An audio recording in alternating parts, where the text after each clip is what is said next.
तो कहानी की शुरुआत में हम बहुत से लोगों को पानी में डूबते हुए देखते हैं। सभी मरने के करीब थे, लेकिन यहाँ पर एक लेडी अपनी बेटी को बचाने के लिए अपनी आखिरी सांसें भी उसे दे रही थी। सीन यहीं से कट होकर हम एक पुलिस ऑफिसर जेट से मिलते हैं, जिसे बीच पर किसी लाश के मिलने की खबर मिली थी। फौरन वो लोग इन्वेस्टिगेशन करने को पहुँचते हैं तो देखते हैं वहाँ एक के बजाय कई और लोगों की लाशें हैं। यहीं पर इन्हें एक छोटी बच्ची भी मिलती है जो भी जिंदा थी। जूड उसे रेस्क्यू कर लेता है। कुछ देर बाद पानी में से कुछ और जिंदा लोगों को भी बाहर निकाल लिया जाता है। जितने भी लोग पानी में डूबे थे, किसी के पास भी लाइफ जैकेट नहीं थी और ये चीज सबको थोड़ी अजीब लगती है। ये सब कहाँ से आए थे, किसी को कुछ पता नहीं था। जूड जब यही सवाल उस छोटी बच्ची से करता है तो लिया नाम की वो छोटी बच्ची बताती है कि मैं और मेरी मॉम फ्यूचर में होने वाली वॉर से भागकर यहाँ आए हैं। यानी कहानी में एक ट्विस्ट है। ये सब के सब लोग जो यहाँ बीच से निकाले जा रहे हैं, ये सब फ्यूचर से पास्ट में आए हैं। ये बात क्योंकि अभी एक छोटी बच्ची ने कही थी, इसीलिए कोई इसकी बात पे यकीन नहीं करता। यहाँ पर एक इन्वेस्टिगेशन टीम बुलाई जाती है जो सब लोगों से इन्वेस्टिगेशन करती है और इन्वेस्टिगेशन के दौरान केलब नाम का एक सर्वाइवर इन लोगों को बताता है कि ये सच में फ्यूचर से पास्ट में आए हैं। फ्यूचर के इंसानों से बचते हुए, जिन्हें एपिक्स कहा जाता है। एपिक्स आम इंसानों से कई ज्यादा ताकतवर और कई ज्यादा ज़हीन है, क्योंकि जेनेटिक इंजीनियरिंग के जरिए उन सभी इंसानों को मॉडिफाई कर दिया गया है। और फ्यूचर में जो आम इंसान है, एपिक्स उन सब लोगों को मार देना चाहती है। एक लड़की है ना, यहाँ उन्हें बताती है कि वो और उसके डैड बहुत मुश्किल से काफी सारे चेक पॉइंट्स को पार करते हुए एक केव तक पहुँचे और इस केव में अर्ली 21st सेंचुरी का टाइम था। एमा जो कि इन्वेस्टिगेटर थी, वो उसे पूछती है तो क्या इस सब में कोई टाइम मशीन इन्वॉल्व है, क्या आप लोग किसी टाइम मशीन के जरिए यहाँ आए हैं। लेकिन इन सब लोगों के ना पे जवाब देने पर अब इन्वेस्टिगेटर्स का इनकी स्टोरीज पे बिलीव करना मुश्किल हो गया था। इन्वेस्टिगेटर एमा और जूड डिसाइड करते हैं कि वो इन सब की रिकॉर्डिंग को एनालाइज करेंगे। क्या ये सब झूठ कह रहे हैं या सच में ये लोग फ्यूचर से आए हैं। सीन कट होकर दोबारा हमें बीच का सीन दिखाया जाता है, जहाँ एक लड़की को एक फिशरमैन ने रेस्क्यू किया है। इस लड़की का नाम है रेस और ये हमारी कहानी की मेन कैरेक्टर है। यहाँ मौजूद सभी सर्वाइवर्स अब अपनी आगे आने वाली जिंदगी के लिए परेशान थे, जबकि केलब तो अपनी इस नई जिंदगी के लिए शुक्र कर रहा था। केलब से थोड़ी और इन्वेस्टिगेशन के दौरान एमा इन लोगों को बताती है कि इन सारे सर्वाइवर्स को अभी टेम्परेरी कैंप्स के अंदर भेज दिया जाएगा। लेकिन ये स्टोरी जो सर्वाइवर्स बता रही है, उस पर किसी को भी बिलीव करना मुश्किल है। वो चाहती थी कि केलब उन्हें कोई ऐसा क्लू दे जिससे वो कहानी की तह तक पहुंच पाए। इतनी देर में इस कैंप के अंदर एक थॉमस नाम का आदमी आता है। वो हमें से कहता है कि मेरे पास कुछ इम्पोर्टेंट इन्फॉर्मेशन है जो कि मैं सिर्फ प्रेसिडेंट को ही बताऊंगा। मुझे अभी के भी प्रेसिडेंट से मिला है। जिस पर एमा से कहती है कि तुम्हें उस चीज के बारे में प्रूफ देना होगा, तभी तुम्हारी मीटिंग प्रेसिडेंट से करवाई जाएगी। जिस बात पर थॉमस एक और इतना बड़ा सच रिवील करता है कि वो लोग पहला ग्रुप नहीं जो यहाँ पास्ट में आए थे, उससे पहले भी एक ग्रुप यहाँ पास्ट में आ चुका है। और उसकी ये बात सुनकर एमा और भी ज्यादा शॉक रह जाती है। इनके अकॉर्डिंग ये लोग 108 साल पीछे आ चुके थे। सीन कट होकर हम रेस को देखते हैं, जो किसी तरह चुपके से जूड की गाड़ी में आ बैठी थी। वो जिंदा थी, लेकिन अब उसे अपनी बेटी को ढूंढना था। उसे लग रहा था कि शायद उसकी बेटी ली मर चुकी है, इसीलिए वो जूड के सर पे गन पॉइंट करती है और उसे कहती है शराफत से मुझे वहाँ ले जाओ जहाँ तुम लोगों ने डेड बॉडीज को रखा है। जूड क्या भी करता, वो उसे वहाँ ले जाता है, लेकिन खुद वो गाड़ी से नहीं उतरता, ये कहते हुए कि उसके पास अंदर जाने की क्लियरेंस नहीं है। रेस अकेले ही उस जगह के अंदर जाती और जाते ही वो वहाँ की इलेक्ट्रिसिटी बंद कर देती है। हर तरफ अब अंधेरा हो रहा था। इसी अंधेरे का फायदा उठाते हुए चुपके से एक लाइट के जरिए रेस अपनी बेटी को इन डेड बॉडीज में ढूंढने लग गई। लेकिन उसकी बदकिस्मती कि यहाँ पर उसे सिक्योरिटी वालों ने देख लिया। इससे पहले कि सिक्योरिटी वाले उसे पकड़ नहीं दे, वो यहाँ अपनी अच्छी स्किल्स दिखाती है और इन दोनों को ही हराते हुए वहाँ मौजूद कांच की खिड़की तोड़ते हुए यहाँ से भागने में कामयाब हो जाती है। रेस की ये सारी स्किल्स सीसीटीवी फुटेज में एमा और उसके साथी देखकर इम्प्रेस हो चुके थे, जबकि जूड इस सब के लिए परेशान था। वो हमें से कहता है मुझे ये रेस ठीक नहीं लग रही, जिस पर एमा उसे कहती है अच्छा ठीक है, तुम इसे कभी दोबारा इंटरेक्ट मत करना। सीन कट होकर हमें दिखाया जाता है कि सभी रिफ्यूजीज को एक समर कैंप में ले जाया जा चुका था। ये पूरी की पूरी जगह जंगलों में थी। यहाँ लिया को यानी रेस की बेटी को केलब के साथ रखा जाता है, जो उसे खुशी खुशी अपने साथ रखने में मान भी गया है, क्योंकि वो उसे बिल्कुल अपनी बेटी जैसी लगती है। सीन कट होकर हमें पता चलता है कि एमा को अपने एक एजेंट के शदीद जख्मी होने की खबर मिली है। इससे एमा और उसका कलीग अंदाजा लगाते हैं कि हो ना हो उनके इस समर कैंप के अंदर भी कोई एपिक्स है जिसने उस एजेंट को इतने बुरे हाल तक पहुंचाया है। कहीं न कहीं अब उन्हें भी सर्वाइवल्स की कहानी पे यकीन आने लगा था। बहुत सोच विचार के बाद अब एमा थॉमस नाम के उस आदमी की अपने बॉस जो कि डिपार्टमेंट ऑफ होम सिक्योरिटी के हेड है उनसे मिलवाने का फैसला कर देती है, क्योंकि थॉमस ने इनको बताया था कि पहले भी एक और ग्रुप फ्यूचर से यहाँ पास में आया हुआ है। जब थॉमस एमा के बॉस से मिलता है तो एक बहुत बड़ा सच ये रिवील होता है कि वो बॉस फ्यूचर से आने वाले इन ग्रुप्स के बारे में सब कुछ जानते थे। सिर्फ यही नहीं, वो तो खुद ही उन इंसानों में से थे जो फ्यूचर से पास्ट में आए थे। वो थॉमस से कहते हैं, तुमसे ज्यादा अरसा हो गया है मुझे यहाँ रहते हुए, मैं सब कुछ जानता हूँ। सीन कट होकर हमें जूड के घर का सीन दिखाया जाता है, जहाँ चुपके से रेस घुस आई थी। जूड उसे चोर समझते हुए उसके ऊपर गन तान चुका था, लेकिन यहाँ पर रेस उसे बताती है कि मेरा यहाँ आने का कोई गलत मकसद नहीं, मैं सिर्फ अपनी बेटी को ढूंढना चाहती हूँ और इस सब में उसे जूड की मदद की जरूरत है। जूड तैयार हो जाता है, लेकिन सिर्फ इस शर्त कि वो अपनी पूरी कहानी शुरू से आखिर तक जूड को बताएगी। जिसके बाद सीन्स यहीं से कट होकर फ्यूचर में चले जाते हैं। हमें पता चलता है कि रेस भी एक एपिक्स है, यानी एक सुपर ह्यूमन है। फ्यूचर में आम इंसानों को बहुत हकीर समझा जाता है, यहाँ तक कि बहुत से इंसानों को तो एपिक्स मार भी रहे थे। रेस इस टाइम एक ऐसे कैंप के अंदर जाती है जहाँ पे बहुत सारे इन्फेक्टेड इंसान है और अपने मरने की आखिरी घड़ियां गिन रहे हैं। एपिक्स यहाँ आने से नहीं डर रहे, क्योंकि वो इस वायरस से पहले से ही इम्यून है। इसी कैंप के अंदर रेस को एक बेबी मिलती है जो अभी तक इस इन्फेक्शन का शिकार नहीं हुई थी। ये बहुत ही प्यारी थी। रेस को उससे देखते ही एक अजीब सा प्यार हो गया, इसलिए रेस यहाँ पर इस बेबी को उठा लेती है। लेकिन उनको तो यहाँ सभी इंसानों को मारने का हुक्म मिला था। तब इस बच्ची को बचाने के लिए रेस यहाँ अपने ही एपिक्स साथियों को मार चुकी थी, जिसके बाद वो इसी बच्ची को लेकर अपने घर आ गई। रेस का हस्बैंड भी इस बच्ची को रखने को तैयार नहीं था, लेकिन रेस उसे जिद कहती है और किसी तरह उसे मना लेती है। लेकिन यहाँ उसके हस्बैंड उसे धोखा देते हैं और इस बच्चे को अपने घर पे रखने वाली बात वो लीडर्स को बता देते हैं। उसे ये जानकर बहुत ही ज्यादा दुख हुआ था कि उसके अपने ही हस्बैंड ने उसे धोखा दे दिया था। उसे में वो यहाँ खड़े हुए सभी एपिक्स को मार देती है सिवाय अपने हस्बैंड के। वो जानती थी कि अब उसे और उसके बेटे को मार दिया जाएगा। दोनों की ही जान बचाने के लिए वो जल्दी से घर आकर पैकिंग करती है और अपनी बेटी को लिए वो एक ट्रांसपोर्टर पे चली जाती है, जहाँ से उन्हें टाइम ट्रेवल करके यहाँ आना था। सब कुछ बिल्कुल नॉर्मल चल रहा था, पर अचानक से उनके ट्रांसपोर्टर में कोई खराबी आ गई और ये सब के सब डूब गए इसी पानी में। ये वही सीन है जो हमने कहानी के शुरू में देखा था। इस एक्सीडेंट पे बहुत से लोग मारे गए, सिर्फ चंद ही लोग बचे थे। सीन कट होकर हमें समर कैंप में दिखाया जाता है कि सभी रिफ्यूजीज का डीएनए टेस्ट करवाया जा रहा है। रेफ्यूजीज को बताया जा रहा था कि इस डीएनए टेस्ट से वो ये पता चला पाएंगे कि ये रेफ्यूजीज आखिर आए कहाँ से हैं। लेकिन असल में वो इस डीएनए टेस्ट से ये पता चलाना चाहते थे कि आखिर इनके ग्रुप में एपिक्स कौन है। दूसरी तरफ जूड रीस की कहानी सुनने के बाद उसे उसकी बेटी से मिलवाने के लिए मान चुका था, लेकिन इससे पहले कि वो अपना वादा पूरा कर पाता, उसके सामने आ जाते हैं रेफ्यूजीज के इंटरव्यू के वीडियोस, जिसमें उन्होंने बताया था कि कैसे एपिक्स ने उनके ऊपर जुल्म किए, वहाँ एक जंग कर दी। ये सारी बातें रीस के लिए जूड का दिल बदल देती हैं और वो फौरन रीस को जाकर अपने घर में लॉक कर देता है। फौरन वो एमा को कॉल करता है और उसे ये खबर देता है कि उसने एपिक्स को पकड़ लिया है। वो चाहता था कि एमा अकेले उससे मिलने के लिए आए। एपिक्स के मिलने की खबर वो अभी किसी को न दे, ताकि ये लोग फैसला कर पाए कि इन्हें रीस की मदद करनी भी है या नहीं। लेकिन यहाँ एमा उसका भरोसा तोड़ देती है और अपने बॉस को ये सच्चाई बता देते हैं कि एपिक्स मिल गई है। जूड नहीं जानता था कि रीस ने दरवाजे के पास खड़े होकर उसकी और एमा की सारी बातें सुन ली है और उसने ये बात भी पता चला ली है कि उसकी बेटी ओल्ड समर कैंप्स में है। वो अब ये अंदाजा लगाने लग जाती है कि आखिर कैसे वो इस जगह से निकलेगी। इससे पहले कि वो कुछ कह पाती, एमा यहाँ अपनी पूरी पुलिस फोर्स को लेकर आ चुकी थी, जो सब मिलकर एमा के ऊपर हमला करते हैं। लेकिन यहाँ एमा अकेली ही इन सब से लड़ती है और इनके खोले हुए दरवाजे से वहाँ से बाहर जाकर पानी में जब कर देती है। आसान लफ्जों में वो यहाँ से भागने में कामयाब हो गई थी। और इस सारे वाकये की खबर जैसे ही जूड को मिली तो जूड पूरी तरह टूट चुका था। उसे अब एमा पे भरोसा नहीं रहा था।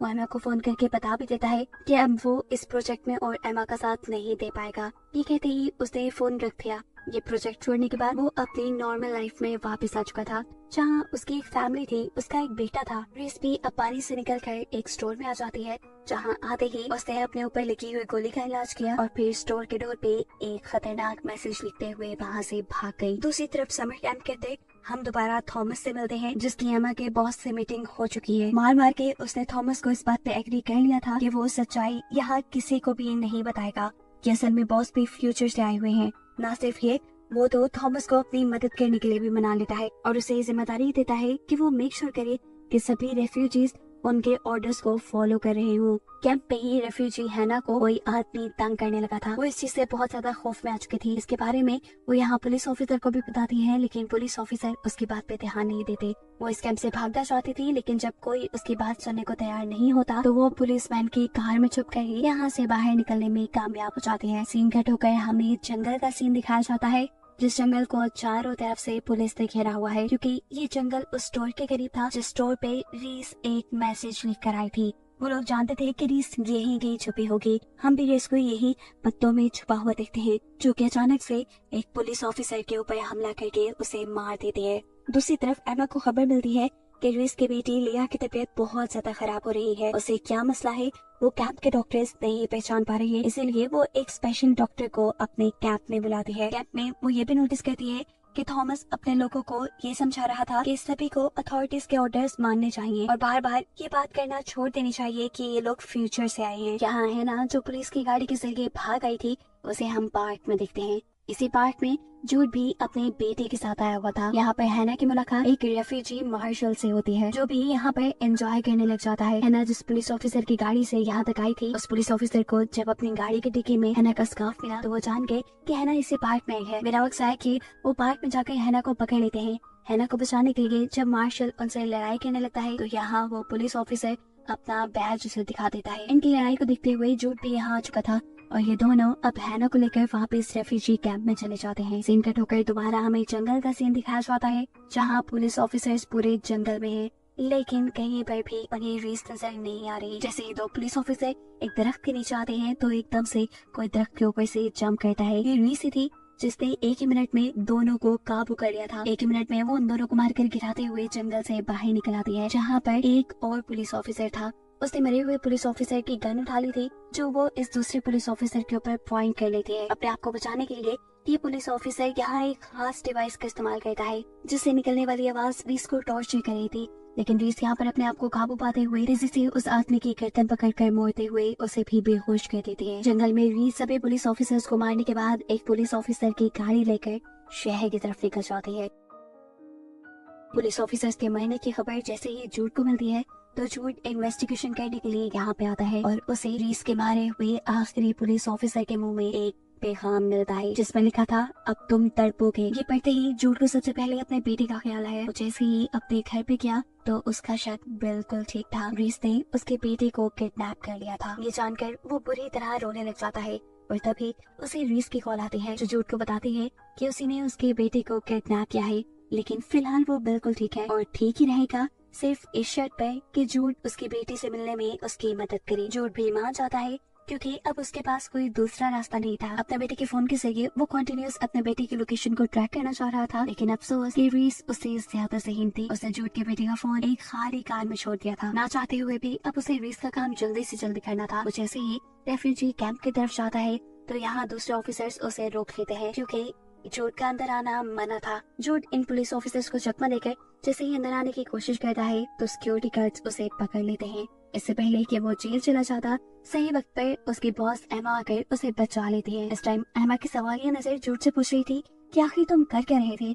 जूड उसे साफ साफ बता देता है अपनी और रीस के दरमियान में होने वाली डील के बारे में, साथ ही ये भी कि रीस ने उसके बेटे को किडनैप कर लिया है। अगर वो रीस की बेटी को उस तक ना लेके गया तो वो उसके बेटे को मार देगी। ये सुनकर एमा उसे कहती है आई एम सॉरी, मैं तुम्हारी कोई मदद नहीं कर सकती, क्योंकि रीस के बेटे ली एक बहुत ही बुरे वायरस से इन्फेक्टेड है। ये अगर बाहर लोगों में फैल गया तो दुनिया के खतरे में आने के चांसेस हैं। जूड खुद भी इस टाइम उस बच्चे को आइसोलेशन चैम्बर के अंदर देख रहा था। एमा यहाँ उसे सारी कंडीशन बताकर और ये कहकर चली जाती है कि तुम इसे यहाँ से नहीं ले जा सकते। उसके जाने के बाद जूड यही सारी बातें डॉक्टर से कंफर्म करता है और डॉक्टर को कहता है इस लड़की का यहाँ से लेकर जाना मेरे लिए बहुत जरूरी है। तब डॉक्टर जूड से कहते हैं अगले कई घंटे उसकी जिंदगी के लिए बहुत जरूरी है, अगर तुम उसे यहाँ से ले गए तो ये मर जाएगी। उसके बाद सुनकर जूड कहता है अच्छा ठीक है, तो फिर तुम मेरे साथ चलो, जाकर रीस को सारी सिचुएशन बताओ।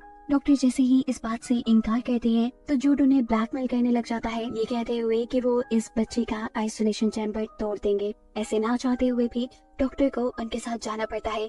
जूड के यहाँ से निकलने की खबर जैसे ही एमा को हुई, उस समय एमा ने जूड को कॉल की। वो चाहती थी कि जूड डॉक्टर को लेकर फौरन से पहले कैंप वापस आ जाए, इससे पहले कि रीस उनके साथ कुछ बुरा कर दे, लेकिन जूड ये कहकर उसे इनकार कर देता है कि अगर वो रीस के पास ना गया तो उसके बेटे की जान खतरे में पड़ सकती है। एमा के साथ बात करते हुए जूड का फोन डॉक्टर पकड़ लेते हैं और एमा को बताते हैं कि अगर रीस यहाँ आ गई तो उसके खून से लीगल इलाज करना और भी ज्यादा आसान हो जाएगा, क्योंकि वो एक एपिक्स है और उसके खून में इस वायरस की एंटीबॉडीज हैं। उसकी बात सुनते हुए एमा उसे जूड के साथ जाने की इजाजत तो दे देती है, लेकिन सिर्फ इस शर्त पे कि वो हर आधे घंटे बाद उसे अपडेट देगी। दूसरी तरफ हम देखते हैं कि रीस जूड के बेटे को लेकर फिशिंग पे गई थी, जहाँ जाने का उसे बहुत ही ज्यादा शौक था। इसीलिए ओलिवर यानी जूड का बेटा खुश भी था। वो रीस से पूछता है कि क्या तुम्हारा कोई बेटा या बेटी नहीं? रीस जवाब देती है, हाँ मेरी बेटी है, हम कुछ ही देर में उससे मिलेंगे। रास्ते में डॉक्टर और जूड रीस के बारे में ही बातें करते हुए जा रहे थे। डॉक्टर का मानना था कि रीस सिर्फ एवोल्यूशन की वजह से जेनेटिकली स्ट्रॉन्ग है, जबकि दूसरी तरफ जूड का मानना था कि नहीं, इन इंसानों को स्पेशल लड़ने के लिए ऐसा बनाया गया है,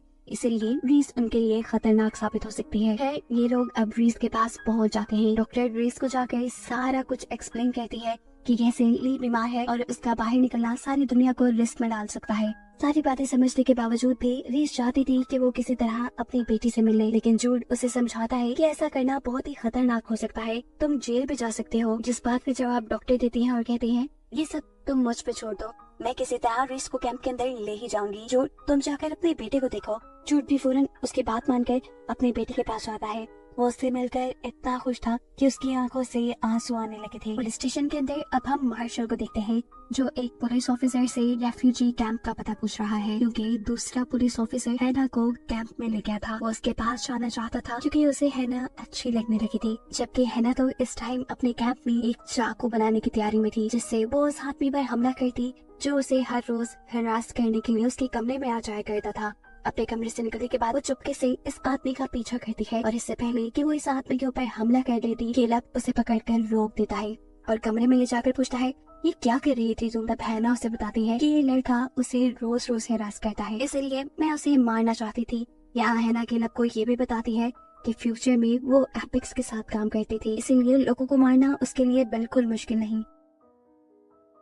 रेफ्यूजी कैंप के अंदर ही हम एक पॉल नाम के आदमी से मिलते हैं। वो एक लड़की के पास बैठा हुआ था जो यहाँ स्केचिंग कर रही थी। पॉल उससे पूछता है क्या तुम इंसानों के भी स्केच बना लेती हो? उसके हाँ में जवाब देने पर पॉल उसे रिक्वेस्ट करता है क्या तुम मेरे लिए एक स्केच बनाओगी? वो इस लड़की से अपनी वाइफ का स्केच बनवाता है जिसे वो ढूंढना चाहता था। वो पहले ग्रुप के साथ माइग्रेट होकर यहाँ पास्ट में आई थी। ये स्केच लेकर वो एक पुलिस ऑफिसर के पास जाता है जो इस स्केच को एमा को दे चुका था। स्केच को देखते ही एमा एकदम से हैरान हो गई, ऐसे जैसे वो इस औरत को जानती हो।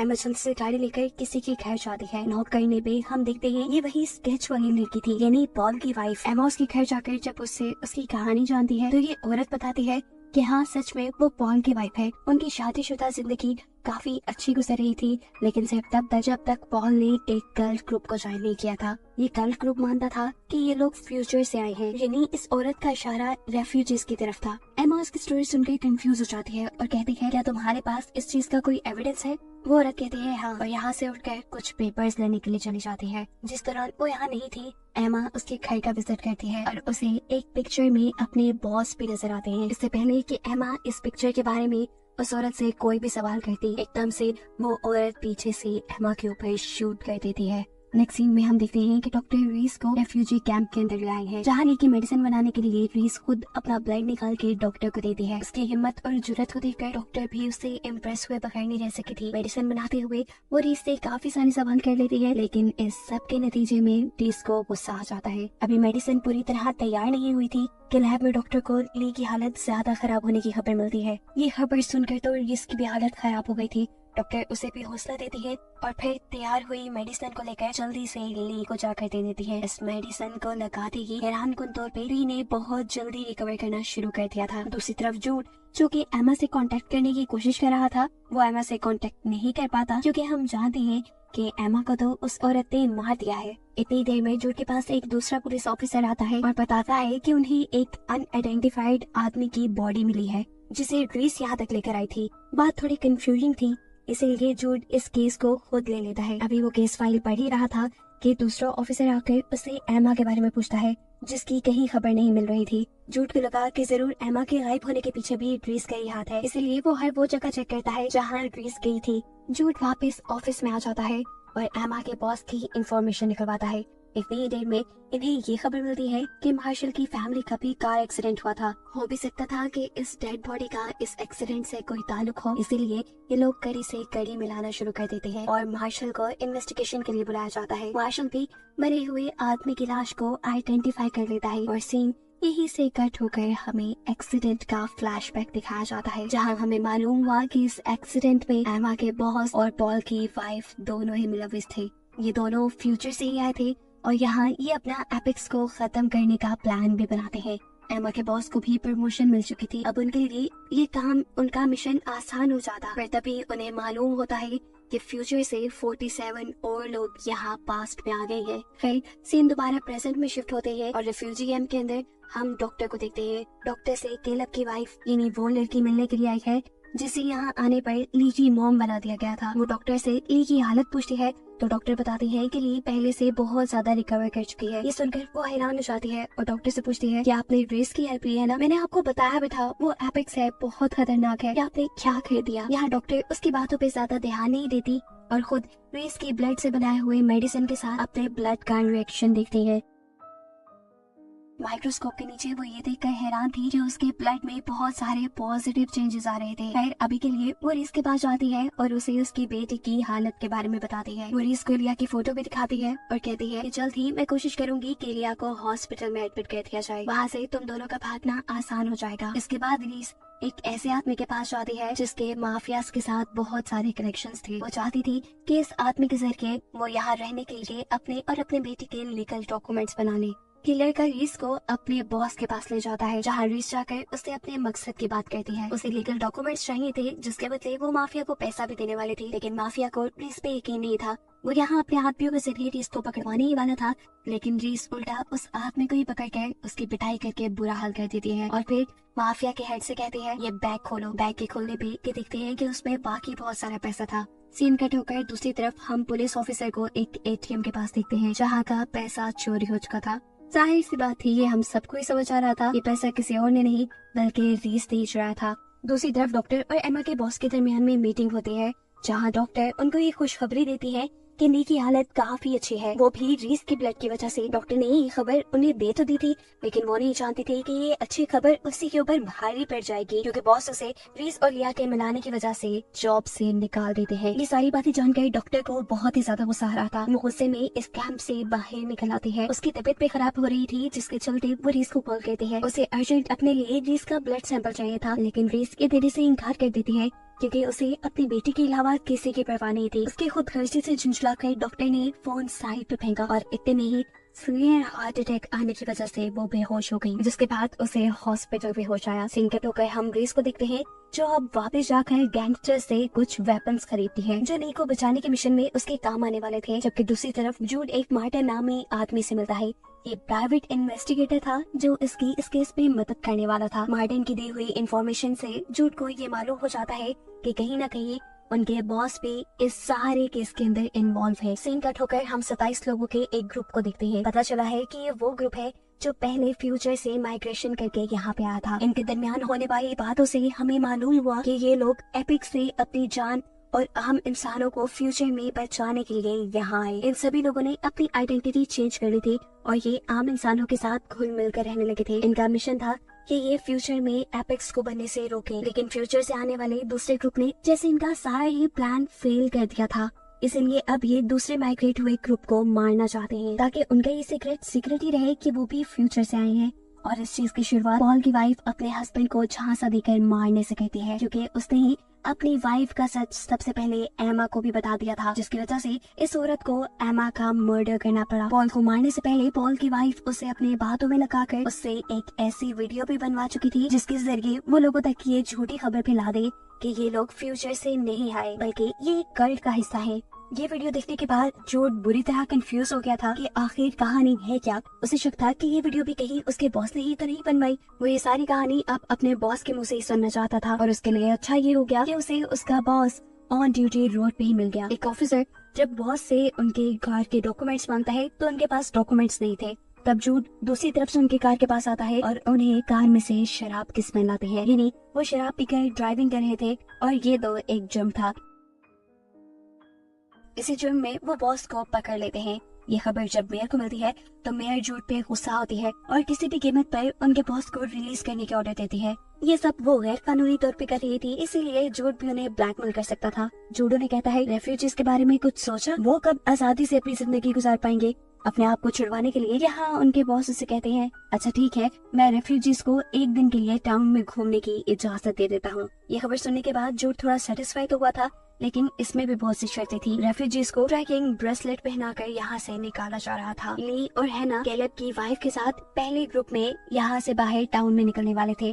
कैलेब अपनी वाइफ से कहता है मुझे डर लग रहा है, तुम बाहर नहीं जाओ, लेकिन कैलेब की वाइफ उसकी एक न सुनते हुए बाहर चली जाती है। वहीं रेफ्यूजीज कैंप के पास हम ग्रेस को देखते हैं जो चुपके से एक स्नाइपर लिए वहाँ बैठी हुई थी। उसका प्लान था कि वो यहाँ सभी पुलिस ऑफिसर्स को शूट करके अपनी बेटी को छुड़वा कर यहाँ से ले जाएगी, लेकिन जब वो ये देखती है कि उसकी बेटी तो रेफ्यूजी कैंप से बाहर टाउन में जा रही है तो उसे अब अपना प्लान बदलना पड़ा। इस टाउन में आकर ये लोग बहुत खुश थे। हैना दोबारा मार्शल से मिलती है और ये दोनों एक दूसरे के काफी करीब आ जाते हैं। दूसरी तरफ लिया को कोई एक लेटर देता है जिसके ऊपर एक अजीब सी लैंग्वेज लिखी हुई थी और साथ ही एक साइन बोर्ड बना हुआ था। लिया उस कार्ड को लेकर आगे बढ़ जाती है और थोड़ी दूर जाने पे उसे एक साइन बोर्ड नजर आता है जो बिल्कुल उसके कार्ड जैसा था। वो आगे बढ़ जाती है, एकदम से कोई उसे अंदर की तरफ खींच लेता है। ये कोई और नहीं बल्कि जूड था जो उसके हाथ से ट्रैकिंग ब्रेसलेट उतार चुका था, जिसके बाद वो उसे रीस के हवाले कर देता है क्योंकि कहीं न कहीं अब उसे रीस पे यकीन होने लगा था, या फिर पता नहीं वो रीस को फंसा रहा था।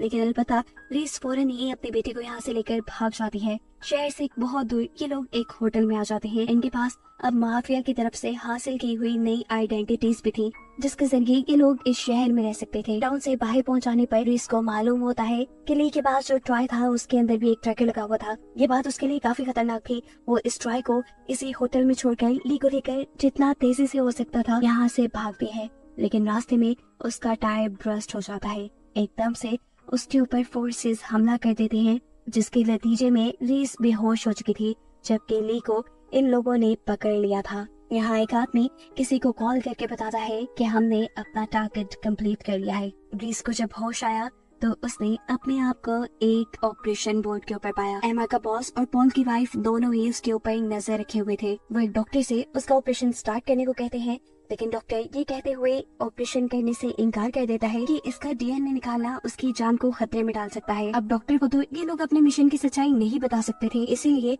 एमा का बॉस यहाँ पर दोबारा उसी डॉक्टर को बुलाता है जिसने ली का इलाज किया था, क्योंकि वो रीस के बारे में पहले से ही जानती थी, इसलिए उससे कुछ छुपा तो था नहीं, इसीलिए अब वो ये काम इस डॉक्टर को दे देता है। डॉक्टर जब रीस का इलाज करने के लिए उसके पास आती है तो वो रीस से कहती है तुम घबराना मत, मैं तुम्हें दोबारा यहाँ बचाने जरूर आऊंगी। लेकिन इस टाइम रीस को उसके ऊपर इतबार नहीं था। डॉक्टर ने फिलहाल एमा के बॉस का काम भी कर दिया था, जिसके बाद वो यहाँ से जाने लगी थी, लेकिन जाने से पहले बॉस उसका पूरा बैग चेक करते हैं जिसके अंदर से उन्हें कुछ नहीं मिलता। बाहर जाने पे हम देखते हैं कि डॉक्टर ने रीस का ब्लड सैंपल चुरा लिया था जिससे वो अपने लिए एक मेडिसिन बनाना चाहती थी। सीन कट होकर रेफ्यूजी कैंप में हम एक नोमी नाम की लड़की को देखते हैं। नोमी ने अपना पूरा का पूरा कमरा अजीबोगरीब राइटिंग से भरा हुआ था।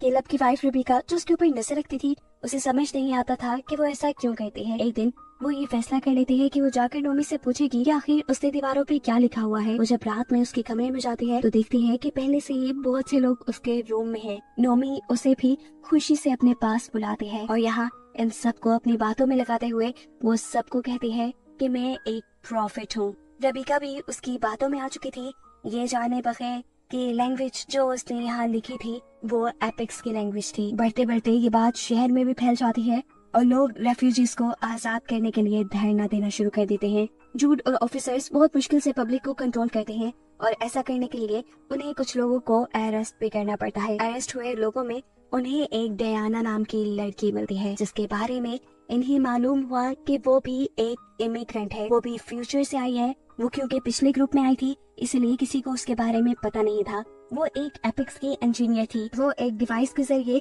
ये बहुत आसानी से पता चला सकती थी कि फ्यूचर से आने वाला एक और ट्रक कहाँ पे है, लेकिन इस डिवाइस को बनाने के लिए उसे काफी टाइम लगता।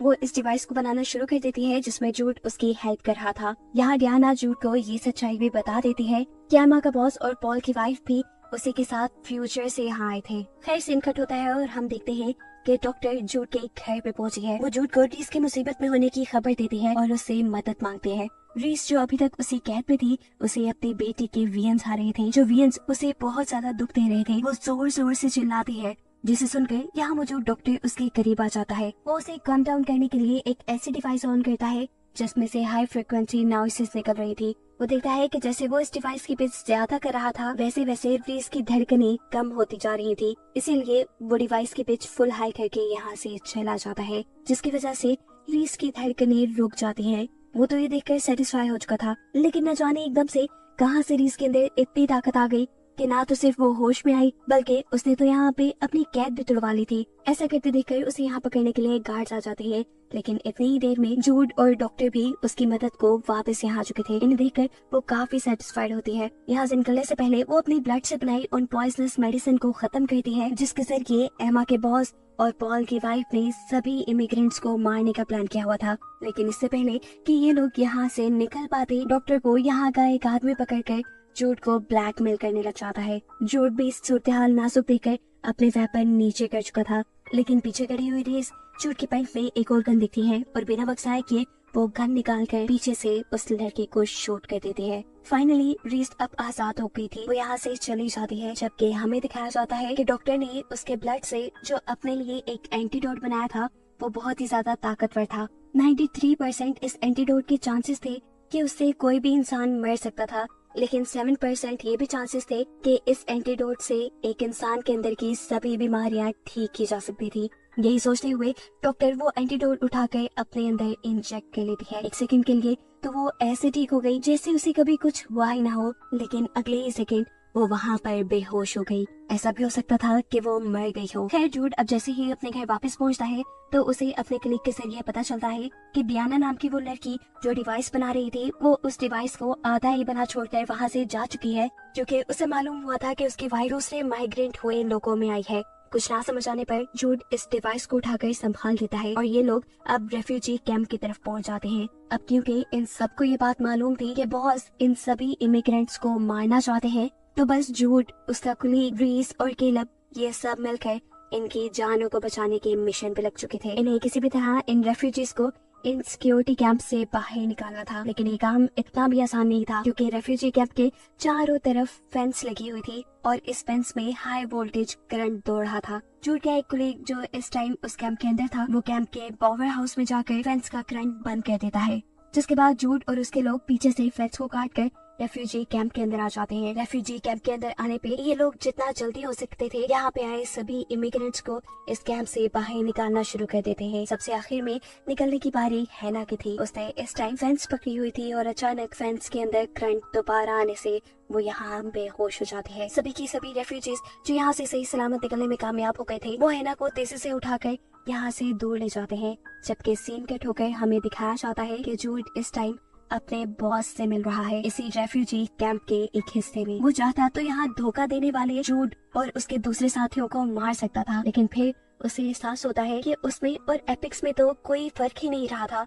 एपिक्स आम इंसानों पर जुल्म कर रहे थे और वो एपिक्स के खतरे को खत्म करने के लिए इन बेचारे इमिग्रेंट्स को मारना चाहता था, सिर्फ इस खौफ में कि कहीं इनके अंदर कोई एपिक्स ना हो। वो भी तो एक जिल्लाद बन गया था। इस चीज का एहसास होने पे वो यहाँ अपने ही साथियों को मार देता है जो बाकी इमिग्रेंट्स को मारना चाहते थे, जिसके बाद उसने जूड और उसके कलीग को यहाँ से जाने दिया। फाइनली जूड का मिशन पूरा हो चुका था। उसने सभी रेफ्यूजीज की जान बचा ली थी, पर रेफ्यूजीज की मुश्किलें अभी पूरी तरह खत्म नहीं हुई थी। इस वाकये के 2 हफ्ते बाद हमें दिखाया जाता है कि जूड ने सभी रेफ्यूजीज की आइडेंटिटीज बनाई थी, जिनके जरिए वो आसानी से इस शहर में रह सकते थे। साथ ही साथ उसने सभी इमिग्रेंट्स के डाटा को भी डिस्ट्रॉय कर दिया था, डियाना की बनाई हुई उस हाफ डिवाइस से ही।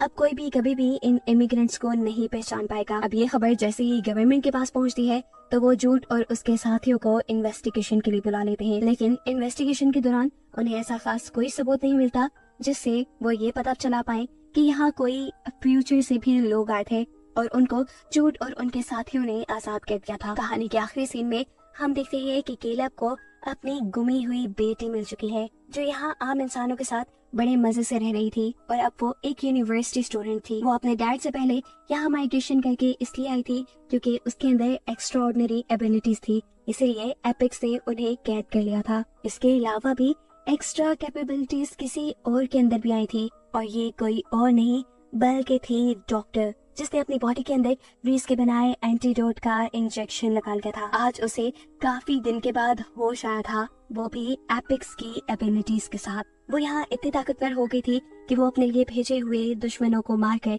इस हॉस्पिटल से भागने में कामयाब हो जाती है। और इसे दिखाते हुए ये सीजन यहीं खत्म हो जाता है।